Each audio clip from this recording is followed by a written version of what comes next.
Meryl Streep and I went back to our mutual alma mater, Yale University, to the place where she learned the craft of acting and became the most celebrated graduate of its prestigious School of Drama. In one of her old classrooms, she traded war stories with the soon-to-graduate students. Do they still have evaluations here where they line you up one after the other? No. What was that? They would come in this room and they'd line all the actors up in each class, and the faculty, one by one, critiques you. What was the meanest thing somebody said about you? This was a teacher, married, who asked me out the first week of school. And I didn't go out with him. One of my classmates did. And they ran off and got married. But during that year, he was very hard on me. He told me I was cold and unfeeling and couldn't cry. So I showed him tonight. And show him she did. Since leaving Yale, Streep has appeared in nearly 30 movies, earning the stunning total of 10 Oscar nominations in less than 20 years, ranking her with no less than Bette Davis and Sir Laurence Olivier. Our interview continued at a favorite student hangout, Frank Pepe's Pizzeria, where we tasted the sauce and the highlights of an extraordinary career. When was the last time you ate here? 1975. I was 3. You were a hot ticket here as you were concluding your career in 1975. Yeah, it made me really nervous.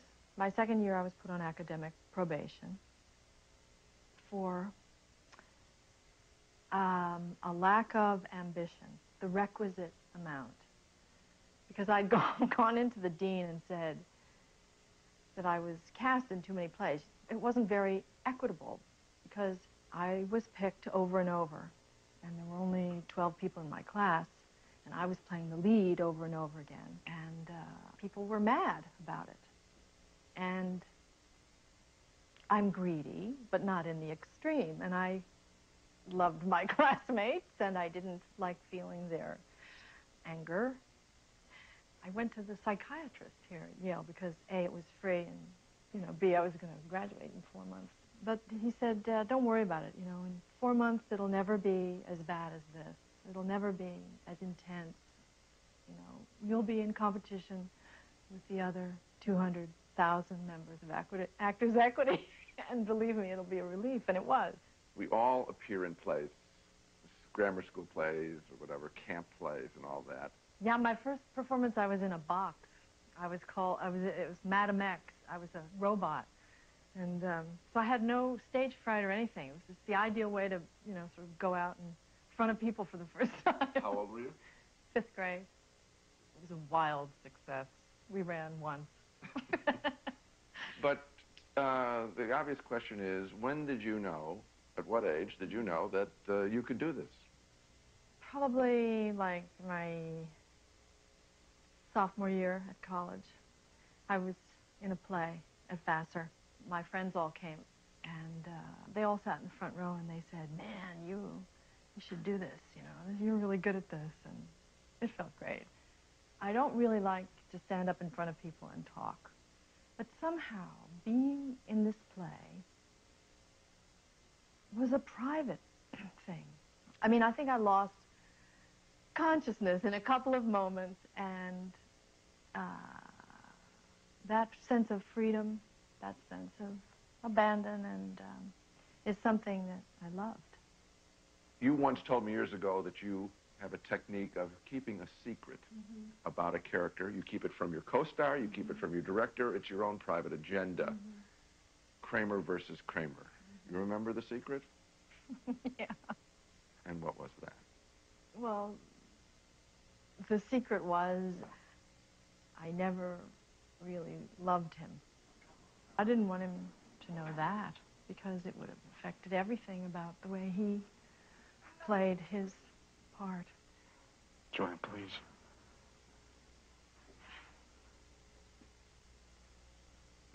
And I don't love you anymore. Streep won an Academy Award for her performance in 1979's Kramer versus Kramer. She won her second Oscar for Sophie's Choice, the story of a woman forced to make an impossible decision in a Nazi death camp. As you're having to choose which child you're going to sacrifice, That must have been difficult to know what to do. Yeah, I couldn't read that scene. I read it once, I think 8 months earlier when I got the script. And I never read it again. Because? Because it upset me. And so I didn't think about it till we went to shoot it. And I didn't think about making a silent scream. But you know how sometimes when you have a dream and someone's in your dream, someone's chasing you and it's a dire thing that's going to happen and you need to call for help and you try and there's no sound that comes out. That was the thing that happened to me when we shot this scene. I was trying to call her and I couldn't. Nothing came out of my voice, my mouth.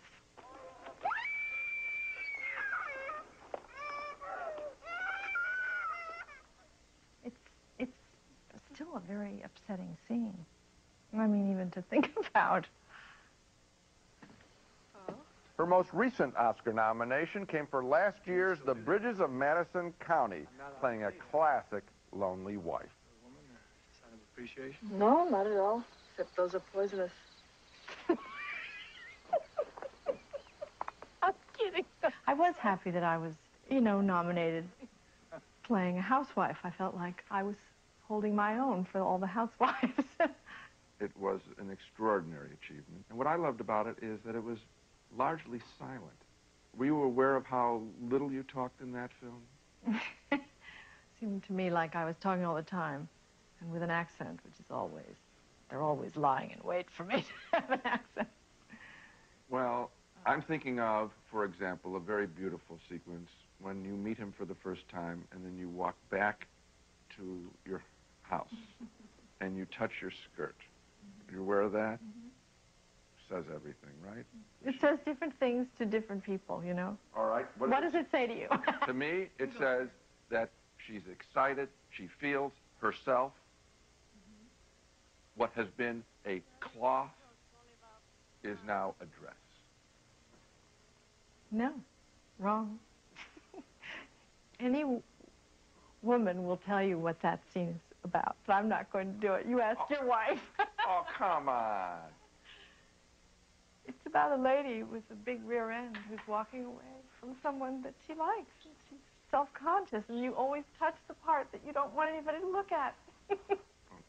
But it's the same awareness that you said. I mean, it is an awareness below the belt, maybe, that she hasn't had for a while. I've heard you talk about sort of an emotional flexing. In other words, I'll take it in terms of athletics. It must be great to play basketball like Michael Jordan. I mean, it must actually feel good in the body to do that with your body. But I don't think that they're great athletes are even aware of the power, and maybe they are. I don't know, because I'm not one. But it's not that aggressive a thing when you're acting, right? It's the opposite. It's being susceptible to what is around you. And it's letting it all come in. Acting is a clearing away of everything except what you want and what you need. And it's wonderful in that way. When it's right, you're lost in the moment.